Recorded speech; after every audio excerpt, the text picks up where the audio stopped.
భాగ్యనగరం ఇప్పుడు విషవాయువుల గుప్పిట్లో చిక్కుకుందా? అవును, మీరు వింటున్నది నిజమే. హైదరాబాద్లో వాయు కాలుష్యం ప్రమాదకర స్థాయికి చేరుకుంది. ఢిల్లీ తరహాలో ఇక్కడ కూడా డేంజర్ బెల్స్ మోగుతున్నాయి. అసలు హైదరాబాద్లో గాలి నాణ్యత ఎంత దారుణంగా పడిపోయింది? ఏ ఏరియాలో పరిస్థితి విషమంగా ఉంది? మనం తీసుకోవాల్సిన జాగ్రత్తలేంటి? ఈరోజు వీడియోలో క్లియర్గా తెలుసుకుందాం. అంతకన్నా ముందు మన ఛానల్ని సబ్స్క్రైబ్ చేసుకోండి. వీడియో చివరి వరకు చూడండి. సాధారణంగా 2 అంకెల్లో ఉండాల్సిన ఎయిర్ క్వాలిటీ ఇండెక్స్ ఇప్పుడు నగరంలో సగటున 240 పాయింట్లకు చేరుకుంది.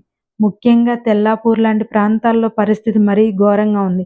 అక్కడ ఏకంగా 422గా నమోదైంది. అంటే ఇది అత్యంత ప్రమాదకర స్థాయి.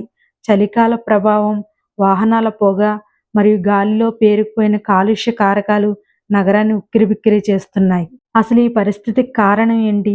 చలికాలం వల్ల పొగమంచు కిందికి పేరుకుపోయి కాలుష్య కారకాలను గాలిలోకి వెళ్లకుండా అడ్డుకుంటుంది.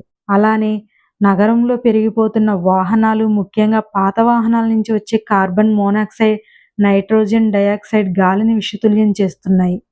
అంతేకాకుండా రోడ్ల పక్కన చెత్తను కాల్చడం వల్ల వెలువడే విషవాయువులు నేరుగా మన ఊపిరితిత్తుల్లోకి చేరుతున్నాయి. నగరం మధ్యలో ఉన్న కొన్ని పరిశ్రమల నుంచి వచ్చే కెమికల్ వ్యర్థాలు కూడా దీనికి ప్రధాన కారణం. ఈ కాలుష్యం మన ఆరోగ్యంపై తీవ్ర ప్రభావం చూపుతుంది. సైనసైటిస్, డస్ట్ అలర్జీ ఉన్నవారు తీవ్ర ఇబ్బందులు పడుతున్నారు.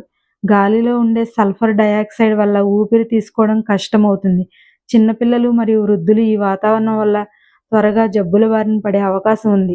పరిస్థితి చేయి దాటక ముందే మనం అప్రమత్తంగా ఉండాలి.